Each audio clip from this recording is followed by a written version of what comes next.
Bonsoir à vous toutes et à vous tous. Merci au père Philippe Goupil. Merci à Jean-Noël Adolphe. Merci à chacun de vous d'être présent aujourd'hui. 1969, quand le cardinal Morgéo prend le diocèse de Port-Louis comme premier évêque de Maurice, j'étais pas né. Quand il termine son épiscopat, je n'avais que 20 ans.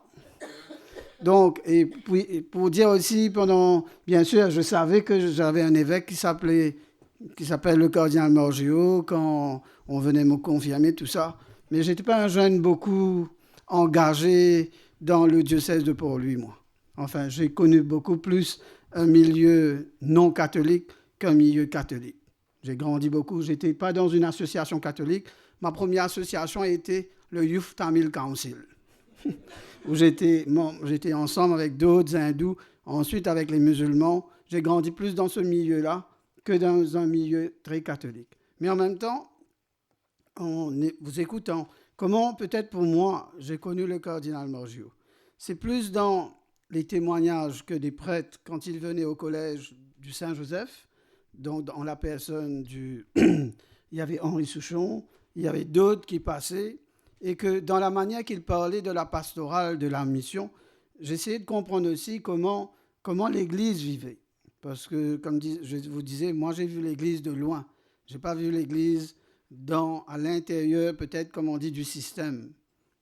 Mais en vivant ainsi, peut-être ça m'a donné aussi un autre regard de cette Église. Ce qui m'a beaucoup frappé avec le cardinal Morgéo, c'était, pour moi, ce qui m'a beaucoup frappé, c'était dans l'année 1986, j'avais 13 ans moi, et il y avait l'ordination du Jacques-Henri David, et qu'il y avait alors le départ, je crois, forcé et obligé de Père Dior, et qu'à ce moment-là, le cardinal, au moment de l'homélie, bon, j'étais pas, mais j'ai lu, j'ai suivi tout cela, va prendre une position par rapport à l'État. Ça m'avait beaucoup frappé, c'est-à-dire que en même temps, un homme qui se donnait comme prêtre en la personne de Jackie David, le monseigneur Morgio, à ce moment-là, lui, il voit comme si, dans sa vision, mais quelle liberté religieuse l'Église aura pour témoigner dans ce monde comme une action prophétique. Pour moi, ça m'avait beaucoup frappé en étant jeune, mais en même temps, je faisais mon chemin, je disais très bien, parce que Jackie David était venu au collège, je dis très bien, lui, il veut s'engager, mais pas pour moi, ça. Get ses affaires, elle dit, il a envie de mon père, elle dit, ce problème. Mais vous voyez, donc tout ce chemin-là va me faire aussi passer par d'autres étapes, et en arrivant, pour moi, bien sûr, j'ai plus été sous l'épiscopat du cardinal Maurice Piat, bien sûr. 93, j'étais encore au collège. 80, quand je commence mon cheminement en 92-93, c'est le cardinal Maurice Piat qui prend le diocèse de Port-Louis. Mais je suivais tout ça à la télé. Quand en 91, je voyais le passage de témoin entre le cardinal Morgéo et puis le père Maurice Piat qui va devenir notre évêque. Je suis le troisième évêque de Port-Louis. Peut-être c'est ça qui me frappe. Vous avez mis qu'avons-nous fait de l'héritage? Disons, chaque évêque vient, et vous savez, souvent, la dernière fois je disais, vous savez, dans le bureau où je suis de l'évêché, de l'évêque, juste en face de mon bureau, tous les jours qu'il y a d'abord Monseigneur Collier que je vois chaque jour, et à sa gauche, je vois le cardinal Maurice Piat, pas le cardinal Morgéo. Et quand des fois j'ai à réfléchir un peu sur le diocèse, le soir je reste dans ce bureau, un point me revient en disant, mais si vous étiez à ma place aujourd'hui, qu'est-ce que vous aurez fait, vous? Il me dit, maintenant, ce n'est pas notre problème. Donc, vous voyez, comme si j'essaye aussi de me situer un peu dans cette communion avec mes autres frères évêques, mes prédécesseurs. Et que le cardinal, finalement, plus maintenant que je suis, comme on dit, je suis dans cette institution que l'Église, je porte cette institution comme évêque de Port-Louis, peut-être ce qui me frappe pour moi, c'est que je suis héritier moi-même. Ce qui m'a façonné peut-être dans ma manière de me comprendre comme prêtre, mais un prêtre jamais seul. Je crois que c'est ça qui m'a beaucoup frappé dans la façon d'avoir compris sa mission d'évêque. Il n'a jamais été un évêque seul. Il a été visionnaire, il a vu loin. Il a vu que cette mission d'évêque tu ne pourras pas la porter seul. Tu as besoin des collaborateurs. Et j'ai vu comment lui aussi, il s'est mis autour de lui des collaborateurs, prêtres, laïcs, religieux, religieuses, qui ont porté la mission avec lui. Deuxièmement, peut-être ce qui me frappe dans le cardinal Jean Morgéo, il était un homme aussi rempli d'humour, n'est-ce pas? Souvent, quand j'écoute mes frères prêtres raconter comment il faisait les nominations, comment il allait vers les prêtres, comment des fois au cours d'un bain de mer que les nominations se font. Bon, beaucoup de choses se passent et que c'est un homme qui montre aussi une grande proximité avec ce peuple. Et je crois que ça m'a beaucoup frappé aussi. C'est-à-dire que je crois être évêque, c'est important aussi de garder son humour, d'être un homme qui est proche de son peuple, un homme qui aime ce peuple mauricien. Il est d'une communauté, bien sûr. Vous savez, on m'avait posé la question. Nous avons eu 2 évêques venant de la communauté blanche. Et vous n'êtes pas de la communauté blanche. Serez-vous l'évêque des créoles? On m'a posé la question. Carré, carré. Et j'ai répondu, je ne serai pas l'évêque des créoles, je suis l'évêque des Mauriciens. Et je crois pour tout évêque que nous sommes, bien sûr, nous venons de notre tradition culturelle, religieuse, notre façon d'avoir été formés. Mais je crois un évêque aussi, pour moi, le cardinal Jean Morgéo, le cardinal Maurice Piat, sont d'abord des fils du sol mauricien. Et qu'ils ont construit la passion de ce pays comme tout Mauricien. Et au contraire, je crois lui aussi, le cardinal Morgéo, si vous lui demandez comment il se sent, je crois qu'il s'est senti vraiment comme un Mauricien qui a pris sa place dans cette société. Je crois que c'est très, très important pour moi.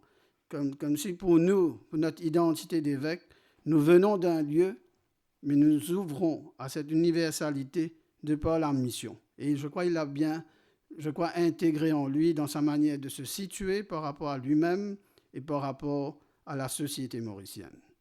Et troisième point qui me marque moi aussi, c'est sa manière de se relier à l'État.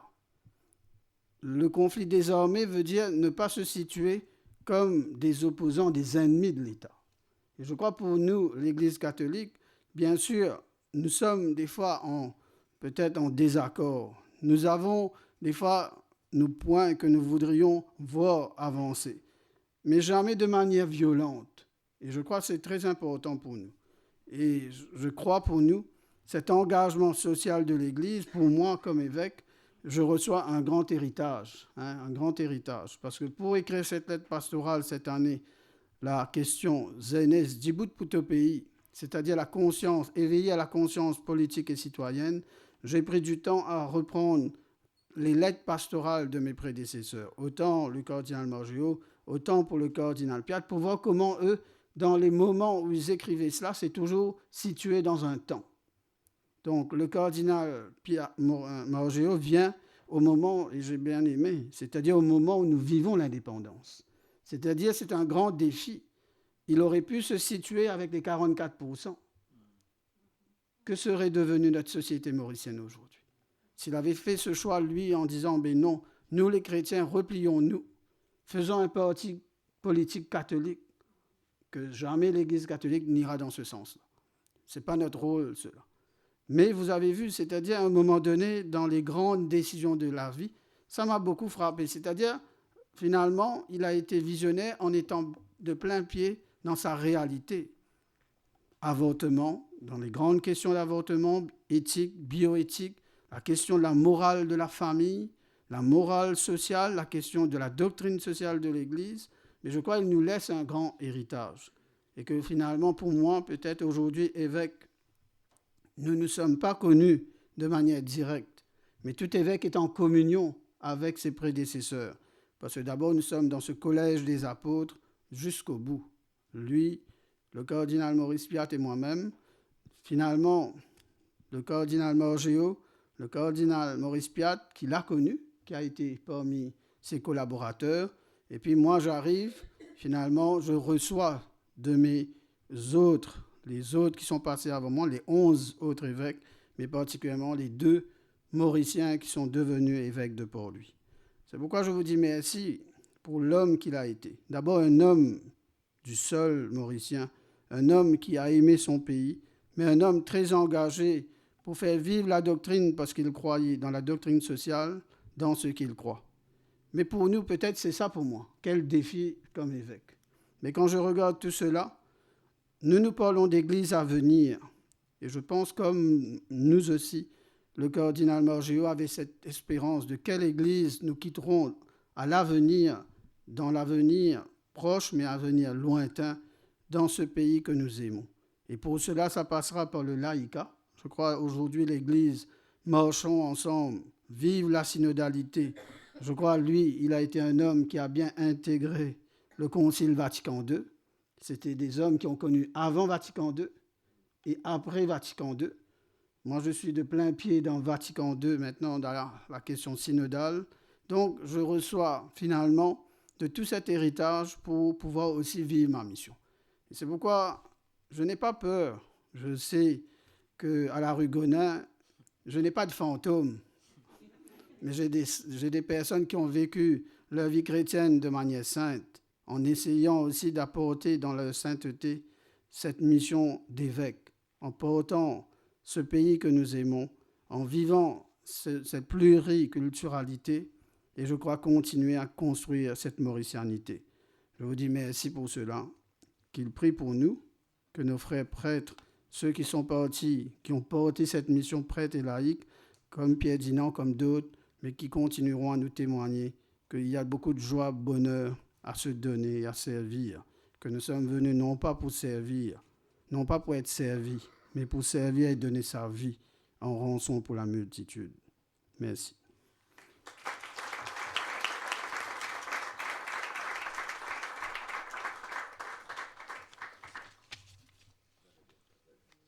Merci énormément, Monseigneur, pour ces très, très, très belles paroles qui vont dans la droite ligne de tout ce que nous avons essayé de vivre ce soir.